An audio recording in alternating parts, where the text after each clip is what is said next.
Hello students, कैसे हैं आप लोग। तो चलिए अब आज क्लास 7th का साइंस पढ़ते हैं। Chapter 13 time and motion. Students, time and motion, समय और गति। टाइम एंड इट्स मेजरमेंट, समय और उसका मापन। Introduction the idea of time is of great importance in the world around us. In the world around us, हमारे आसपास की दुनिया में द आइडिया ऑफ टाइम, समय का ज्ञान, इज ऑफ ग्रेट इंपॉर्टेंस, बड़ा महत्वपूर्ण होता है। तो हमारे आसपास की दुनिया में समय का ज्ञान बहुत महत्वपूर्ण होता है। We wake up at some particular time, we wake up, हम सोकर उठते हैं, एट सम पार्टिकुलर टाइम, किसी विशेष समय पर। We clean our teeth, take our bath, breakfast etc, हम अपने दांत साफ करते हैं। टेक अवर बाथ, स्नान करते हैं। ब्रेकफास्ट, नाश्ता करते हैं। ये सब के लिए एक निश्चित समय होता है। एंड देन, और तब catch the school bus on time, और तब समय पर स्कूल का बस पकड़ते हैं। एट स्कूल, स्कूल में एवरी पीरियड, प्रत्येक पीरियड स्टार्ट्स, शुरू होता है, एंड एंड्स, और खत्म होता है एट ए पार्टिकुलर टाइम, एक विशेष टाइम पर। इवन एट होम, घर में भी वी हैव पार्टिकुलर टाइमिंग, हमारा समय निश्चित रहता है। फॉर लंच, दोपहर के भोजन के लिए। डिनर, रात के भोजन के लिए। प्लेइंग, खेलने के लिए। स्टडिंग, पढ़ने के लिए। एंड वॉचिंग टीवी प्रोग्राम, और टीवी कार्यक्रम को देखने के लिए। यू कैन सी, आप देख सकते हो, दैट कि time is very important in our daily activities and we need to measure it accurately. आप देख सकते हो कि हमारे दैनिक क्रियाकलापों में समय बहुत महत्वपूर्ण है। एंड बी नीड, और हमको आवश्यकता पड़ती है, टू मेजर इट एक्यूरेटली, इसे सही सही नापने की। तो आइए यहाँ पे एक्टिविटी 13.1 पढ़ते हैं। 13.1 का मीनिंग है कि एक्टिविटी है चैप्टर 13 का फर्स्ट एक्टिविटी है। क्या एक्टिविटी, यहाँ एम क्या है? To observe the length of shadow caused by a straight pole during day time, किसी सीधे खंबे के कारण दिन के समय बनने वाली परछाई की लंबाई का अध्ययन करना। तो इसके लिए मटेरियल रिक्वायर्ड, क्या क्या मटेरियल की जरूरत पड़ेगी? 1 मीटर लॉन्ग पोल, 1 मीटर लंबा पोल। 1 मेजरिंग टेप, एक नापने वाला फीता। मेथड, विधि, किस विधि से हम इसको करेंगे? Fix the pole in the vertical position at a place. Fix means लगा दीजिए खंबे को ऊर्ध्वाधर स्थिति में किसी स्थान पर, which is far away from building or trees, जो इमारतों अथवा पेड़ों से दूर हो। इन ये football ground in the early morning, example के लिए हम यहाँ पे फुटबॉल ग्राउंड, जहाँ पे खेल का मैदान हो, वहाँ पे अर्ली मॉर्निंग लगा दिया जाए। और यहाँ पे हम दिखाते हैं कि किस प्रकार से ये यहाँ पे दिख रहा है पोल का ये पोल है हमारा। तो ये मैं यहाँ पे आपको दिखा रहा हूँ कि position of sun in early morning. तो जो अर्ली मॉर्निंग सन होगा वो कैसा पड़ेगा, इस पोल पर उसकी लाइट पड़ेगी बगल से, साइड से पड़ेगी। और दोपहर में ऊपर से पड़ेगी। और फिर आफ्टरनून, दोपहर के बाद शाम के समय, ये देख रहे हैं सन की लाइट इस पर फिर साइड से पड़ेगी। तो हम देखेंगे किस समय, आप देख रहे हो कि शैडो, तीनों शैडो बने हुए हैं। यहाँ पे ये मॉर्निंग का शैडो दिख रहा है, जो मॉर्निंग में शैडो। तो हम देख रहे हैं शैडो की लेंथ एग्जैक्टली ऑब्जेक्ट पोल के, यानी शैडो, जो शैडो बन रहा है हमारा शैडो, यहाँ मॉर्निंग में जो शैडो बना है वो पोल की लेंथ से ज्यादा है। लेकिन जो नून में बना, जो दोपहर में बना है, वह पोल की लेंथ से शैडो का लेंथ बहुत छोटा है। और शाम को भी हम देख रहे हैं कि पोल के इक्वल बना है। और शाम होगा तो और ये शैडो और बड़ा होगा। तो आइए देखते हैं ऐसा क्यों होता है। अब हम पढ़ लेते हैं यहाँ पे, आइए पढ़ लेते हैं। तो हमने पढ़ा था, look for its shadow and measure it with the help of measuring tape. Look, देखिए, इसके परछाई को देखिए और नापने वाले फीते की हेल्प से नाप लीजिए। Measure the length of shadow at noon and in the afternoon. अब आप क्या कीजिए, अब आप शैडो, परछाई की लंबाई को नाप लीजिए दोपहर में और दोपहर के बाद में। यू विल फाइंड दैट, आप पाओगे कि length of shadow is maximum in the early morning. आप पाओगे कि प्रातः काल तड़के जो परछाई की लंबाई है वो अधिकतम होती है, सबसे ज्यादा होती है। Its length decreases its length means परछाई की लंबाई डिक्रीज घटती जाती है as the sun rises high in the sky, ज्यो ज्यो सूर्य आसमान में ऊंचाई पर जाता है, सच दैट जैसे कि it has least length during noon, जैसा कि दोपहर में परछाई की लंबाई सबसे कम होती है। आफ्टर दिस, इसके बाद the length of shadow starts increasing as the sun moves down in the sky. After this means noon के बाद, दोपहर के बाद, द लेंथ ऑफ शैडो परछाई की लंबाई स्टार्ट्स इंक्रीजिंग, यानी परछाई की लंबाई बढ़ना शुरू हो जाता है जब सूरज आसमान में नीचे की ओर जाता है, यानी दोपहर के बाद थोड़ा नीचे आता है। और ये स्थितियां तीन दिखाई गई हैं। अब हम पढ़ लेते हैं मेजरमेंट ऑफ टाइम। क्या स्टूडेंट्स? मेजरमेंट ऑफ टाइम, समय का मापन। For measuring time we need something that repeats itself at regular interval. For measuring means नापने के लिए, टाइम मीन्स समय, यानी समय नापने के लिए हमें किसी चीज की जरूरत पड़ती है दैट रिपीट्स, जो बदल जाता है अपने आप, at regular intervals means, regular mean नियमित, इंटरवल मीन्स समय अंतराल पर, जो नियमित समय अंतराल पर स्वयं बदल जाता है। हमें इस प्रकार के किसी चीज की जरूरत पड़ती है टाइम को मेजर करने, समय को नापने के लिए।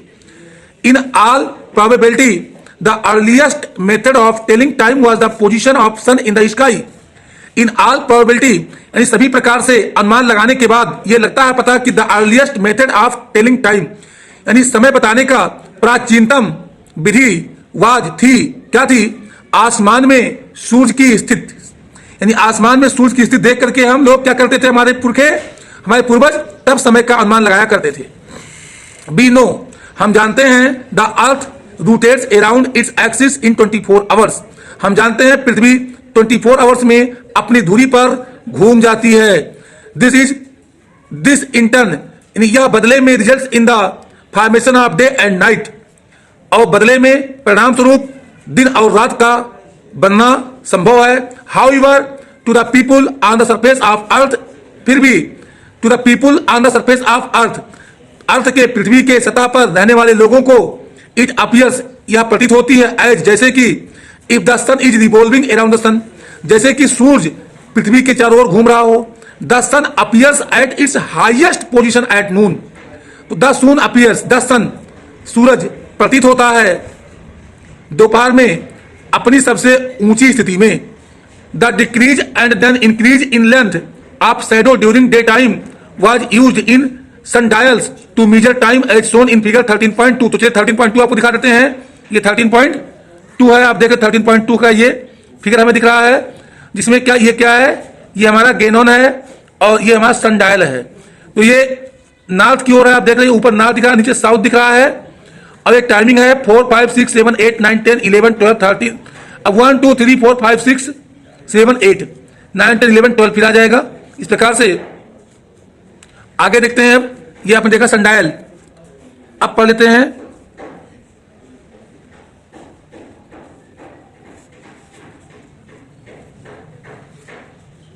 The sundial is placed, sundial को रखा जाता है इन ओपन स्काई, जो खुला जगह हो जहां से आसमान दिख रहा हो। इन सच वे, इस प्रकार से कि gnomon points in the north south direction, कि जो इस पे गेनोमन लगा हुआ है ये हमेशा उत्तर दक्षिण में बनी रहे।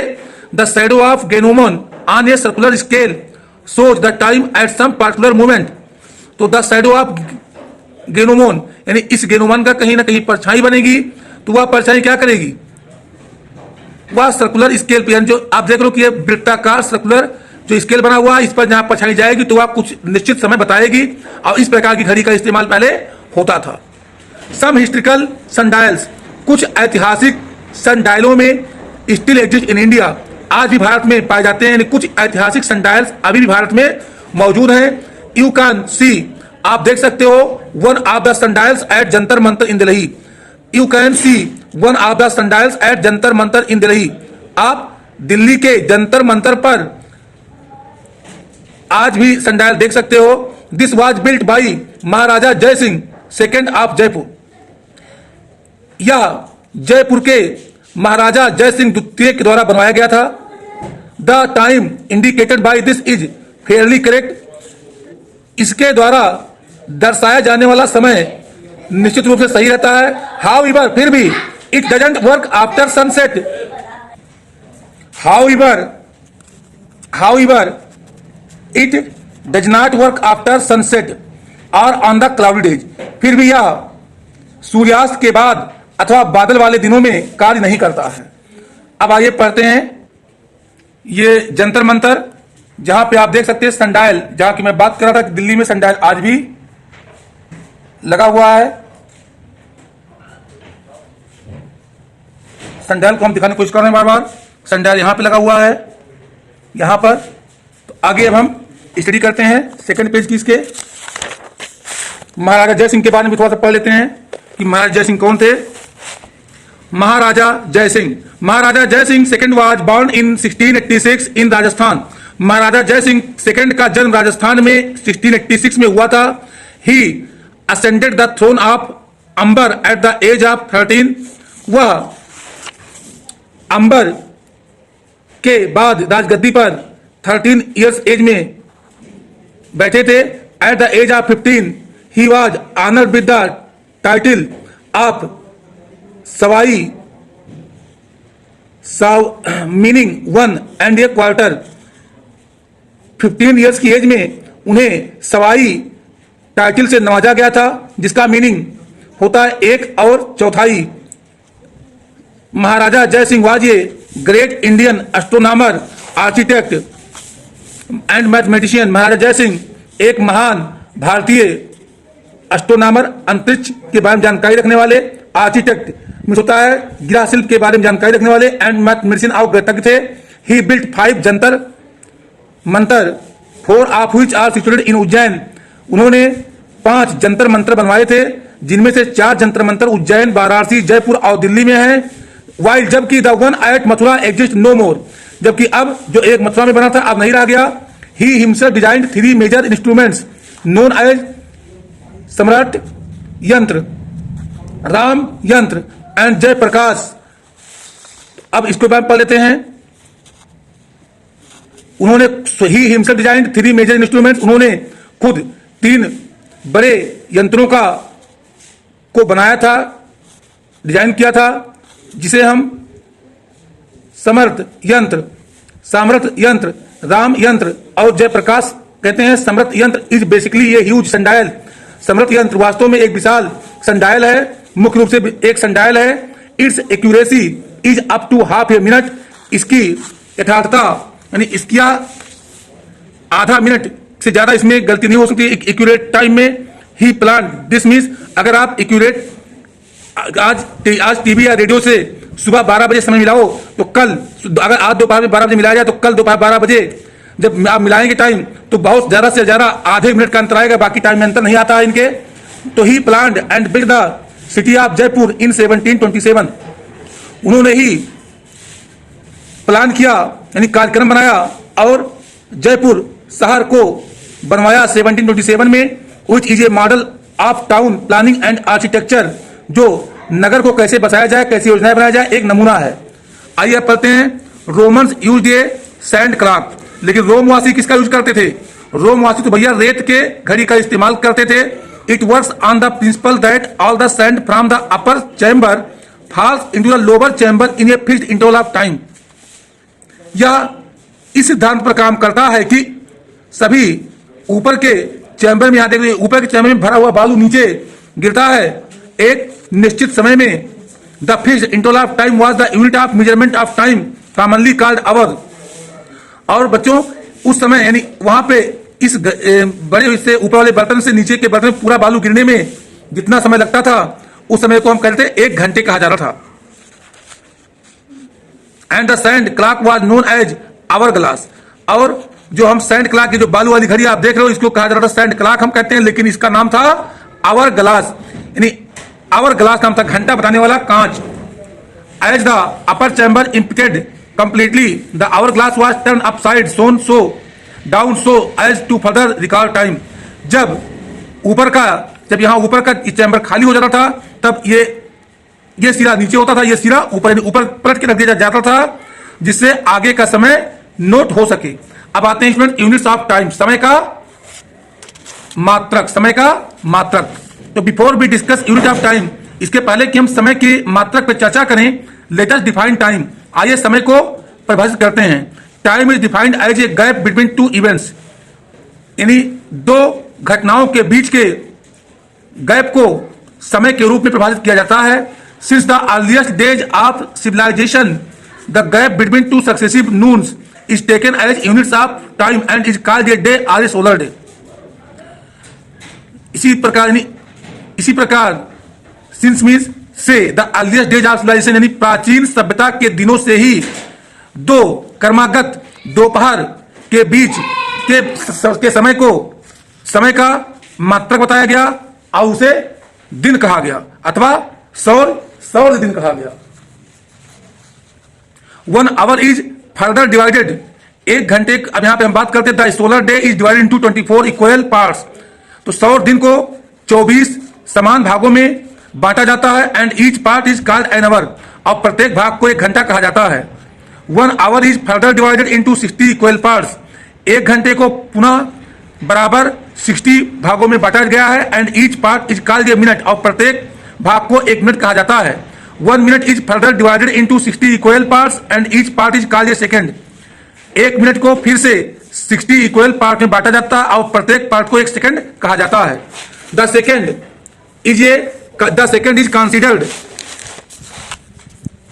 Is considered as SI unit of time, तो सेकंड को समय का एसआई मात्रक मान जाता है and is equal to 1 upon 86,400 part of the solar day, जो एक सौर दिन का लगभग 1 अपान 86,400 पार्ट होता है। 10 बी काम से दैट, इस प्रकार हम कह सकते हैं ये सोलर डे इक्वल 24 आवर्स, एक सोलर डे में 24 घंटे होते हैं। 1 आवर इक्वल 60 मिनट्स, एक घंटे में 60 मिनट होता है।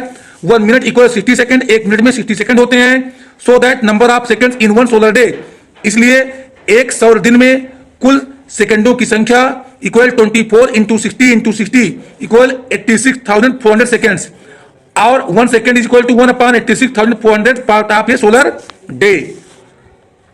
Further bigger units of time are year, decade, century and millennium. आगे बिगर यूनिट्स ऑफ टाइम, तो यहां पे आगे टाइम के बड़े मात्रक हैं वर्ष, दशक, शताब्दी और मिलेनियम, जुबली वर्ष, यानी हजार वर्ष कहा जाता है इसको, हजार मिलेनियम हजार। There relation with SI unit of time is shown in the following table, और जो अभी आपने देखा इनका रिश्ता क्या है एसआई यूनिट के साथ। एसआई यूनिट क्या है टाइम का, सेकंड है, तो 60 सेकंड इक्वल टू 1 मिनट होता है, 60 मिनट में 1 आवर होता है, 24 आवर्स में 1 सोलर डे होता है, 365 सोलर डेज में 1 ईयर होता है, और 10 ईयर्स का 1 डेकाडे होता है, 100 ईयर्स का 1 सेंचुरी होता है, और 10 सेंचुरी यानी 1000 ईयर्स का 1 मिलेनियम होता है। तो 13.4 पढ़ते हैं modern devices for measuring time, समय के मापन के लिए आधुनिक यंत्र। Having learned about unit of time, समय के मात्रकों के बारे में जानने के बाद we need to measure intervals of time, हमें समय के समयावधि को नापने की जरूरत पड़ती है। Which are much shorter than a day or an hour, वे समय जो घंटे अथवा दिन से छोटे होते हैं। Clocks and watches are most common time measuring devices, तो दीवार घड़ियां, हाथ की घड़ियां समय नापने की सबसे मशहूर यंत्र हैं। All of them make use of some periodic motion, वे सभी प्रकार की घड़ियां जिनकी हम चर्चा किए हैं कुछ सामयिक गति का उपयोग करते हैं। One of the most common periodic motion is that of simple pendulum, इसी प्रकार की एक सबसे मशहूर पीरियडिक मोशन जो कुछ समय बाद गति करती है, उसी प्रकार की गति वह है सिंपल पेंडुलम, साधारण pendulum. The motion of simple pendulum as a timing device has an interesting story, तो बच्चों समय बताने वाले यंत्र के रूप में साधारण पेंडुलम के गति की एक बड़ी मजेदार कहानी है। आइए देखते हैं क्या है कहानी। गैलीलियो गैलीलेई 1564-1642 एडी, ये famous Indian scientist was once attending a service in a local church. Galileo Galilei जो 1564 में पैदा हुए थे, 1642 में इनकी डेथ हुई थी। एडी में एक मशहूर इटली के वैज्ञानिक थे, वह एक बार स्थानीय गिरजाघर में किसी सेवा में लगे हुए थे। He notice that a lamp suspended from the ceiling of the church with a metallic chain was moving slowly from one side to the other side and was describing a periodic motion. तो उन्होंने देखा कि गिरजाघर के church के छत से लटकने वाला एक लैंप जो कि धातु का मेटेलिक चेन से लगा हुआ था, वह धीरे धीरे एक ओर से दूसरे ओर आ रहा था और फिर वापस जा रहा था। इस प्रकार उन्होंने देखा कि या तो पीरियडिक आवर्ती गति, पीरियडिक मोशन मतलब आवर्ती गति जो कुछ समय बाद फिर से दोहराए, ऐसी गति का चर्चा कर रहा था। ही वाज सरप्राइज्ड, वह आश्चर्यचकित हो गया टू नोट दैट, यह देखकर कि his pulse beats the same number of times during an interval in which the suspended lamp completes one oscillation. तो उन्हें आश्चर्यचकित हो गया यह जानकर कि उसकी धड़कन जब तक एक ओसिलेशन यानी दोलन पूरा करता था वह लैंप, तब तक उसका धड़कन समान हार्ट बीट उसकी होती थी, समान धड़कन धड़कती थी, 100 बार या 20 बार जो भी था धड़कता था बराबर। अब आइए देखते हैं गैलीलियो ने आगे क्या किया। तो Galileo experimented with various kinds of pendulums and make the following conclusions. तो गैलीलियो ने कई प्रकार के पेंडुलम से विभिन्न प्रकार का प्रयोग किया और निम्नलिखित निष्कर्ष निकाला। The pendulum of a given length always take the same time to complete one oscillation. तो कोई किसी भी लंबाई का दिया हुआ पेंडुलम हमेशा एक दोलन पूरा करने में समान समय लगाता है। The time period of the pendulums of given length is independent of the mass of Bob. और पेंडुलम जो हम पेंडुलम का एग्जांपल आपको पेंडुलम दिखाते हैं, ये पेंडुलम है, इसको बॉब बोलते हैं, बॉब। तो अगर यहां पे दिया हुआ है कि the pendulum of a given length always take the same time to complete one oscillation, एक दोलन पूरा करने में पेंडुलम हमेशा समान समय लेता है और यह समय अवधि यानी पेंडुलम के द्वारा एक ओसिलेशन पूरा करने में लिया गया समय बॉब जो भी हमने दिखाया था गोले के द्रव्यमान पर निर्भर इज इंडिपेंडेंट यानी निर्भर नहीं होता। ये नहीं, ऐसा नहीं है कि अगर ये गोला भारी है तो जल्दी आ जाएगा या ये गोला हल्का है तो देर लगेगा। इस गोले के भारी या हल्का होने कोई फर्क नहीं पड़ना है, इसे बोलते हैं बॉब। आइए third, the time period of A pendulum increases with the increase in length and decrease with the decrease in length of the pendulum. बल्कि बच्चों ये जो आप देख रहे हैं कि कितना लंबा इसका धागा है, तो इस धागे की लंबाई पर डिपेंड करती है। In the length of strings is directly proportional to the time period to complete one oscillation. तो बच्चों अगर यह स्ट्रिंज छोटा होगा तो एक ओसिलेशन कंप्लीट करने में कम समय लगेगा, अगर ये धागा बड़ा होगा तो एक ओसिलेशन पूरा करने में ज्यादा समय लगेगा। तो these observations led to the invention of pendulum clocks और the clocks which were driven by periodic motion of some other device. तो ये परिणाम, ये क्रियाकलाप से पेंडुलम की घड़ियों का अथवा घड़ियों का जो आवर्ती जो कुछ अन्य यंत्रों के आवर्ती गतियों पर आधारित हैं। तो let us study the motion of simple pendulum in detail. आइए किसी सिंपल पेंडुलम के मोशन के बारे में विस्तार से अध्ययन करते हैं। सिंपल पेंडुलम का ये फिगर देख रहे हैं आप, और ये देख रहे हैं जब पेंडुलम रेस्ट में है और इस समय पेंडुलम मोशन में है, ओसिलेटिंग पेंडुलम जो दोलन कर रहा है। ये सिंपल पेंडुलम कंसिस्ट ऑफ ये स्मॉल मेटेलिक बॉल, ये जिसको हम बॉब कहते हैं। ये देख लो कि ये बॉब है, suspended from A rigid support जो एक मजबूत सहारे से लटकाया जाता है। यहाँ पे आप देखो यहाँ पे वो रिगिड सपोर्ट है जिससे लटकाया है, अर्थात ये टूट नहीं रहा, मजबूत है। बाय ये लाइट थ्रेड यानी हल्के धागे द्वारा। फिगर 13.5 में ए में देख रहे हो, इन द रेस्ट पोजीशन, किसमें रेस्ट पोजीशन में है, when the bob of the pendulum is taken to position B. अब अगर इसी पेंडुलम को हम यहां तक हाथ से खींच लाएं और फिर एंड रिलीज जेंटली और आराम छोड़ दें, it begins to move to and fro, तब यह इधर उधर मोशन करना स्टार्ट कर देता है अपने मध्य स्थिति से अथवा स्थिर स्थिति से। तो अगर this to and fro motion of pendulum is oscillatory motion and periodic in nature, यह पेंडुलम का इधर उधर गति करना दोलन गति कहलाता है और दोलन गति हमेशा आवर्ती गति होता है। तो हम कह सकते हैं, इसकी डिफिनेशन क्या लिखेंगे हम, ओसिलेटरी मोशन की ध्यान से सुन लीजिए, the motion the periodic motion of an object to and fro from its mean position is called oscillation. Pendulum is said to have made one oscillation if it moves from position C to B through A and then back to C through A। तो बच्चों कहा जाता है कि pendulum ने one oscillation complete कर लिया है अगर C से जाकर A से होकर B तक जाए, फिर B से वापस C पे आ जाए, तो हम कहते हैं एक दोलन कंप्लीट हो चुका है। अब आगे देखते हैं बच्चों, अल्टरनेटिवली इफ द पेंडुलम, इसी प्रकार से अगर पेंडुलम एक्सट्रीम पोजीशन बी से सी तक जाए और फिर वापस बी पे आ जाए, तब भी यह कहा जाएगा कि एक दोलन पूरा हो गया। The time taken by the pendulum to complete one oscillation is called time period.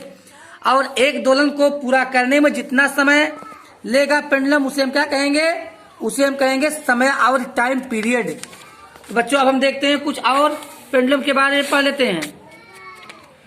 तो यहाँ पे आप देख रहे हो वॉल क्लॉक देख रहे हो, ये pendulum of about 25 centimetre takes exactly 1 second for one oscillation. तो 25 सेंटीमीटर लंबाई वाला पेंडुलम, अब यहाँ 25 सेंटीमीटर क्या होगा, धागे की लंबाई होगी। लगभग एक ओसिलेशन में, वन ओसिलेशन में 60 से एग्जैक्टली 1 सेकेंड का समय लेता है। The pendulum in a clock swings continuously under the action of A wound up spring and controls the movement of its hand. तो क्या होता है, घड़ी का पेंडुलम नीचे की ओर हमेशा एक स्प्रिंग के रूप में झूलता रहता है और अपनी सुइयों के गति को नियंत्रित करता है। ये मैकेनिकल रिस्ट वॉच, यांत्रिक कलाई घड़ी, डजंट हैव ए पेंडुलम, में कोई पेंडुलम नहीं होता।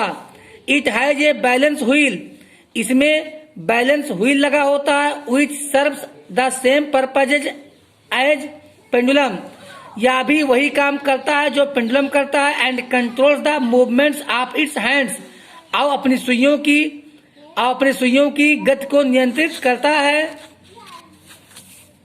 For measuring the short time intervals in athletics another kind of watch is used.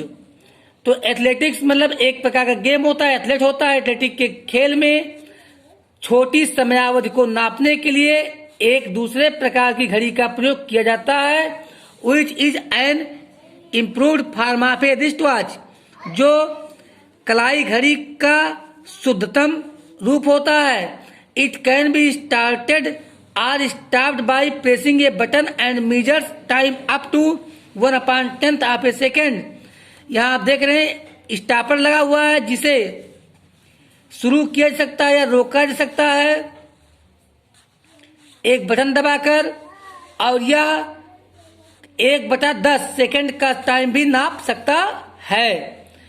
Figure 13.8 में आप देख सकते हो, इसको हम स्टॉप वॉच कहते हैं।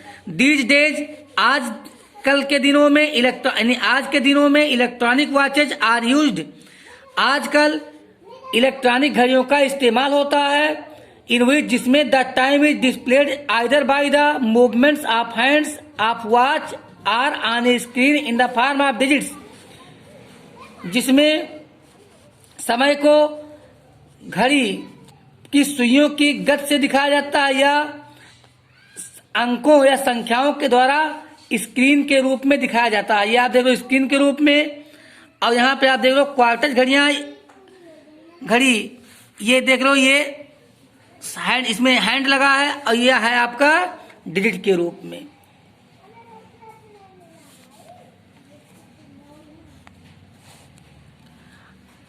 Digital watches are also available in the form of stop watches.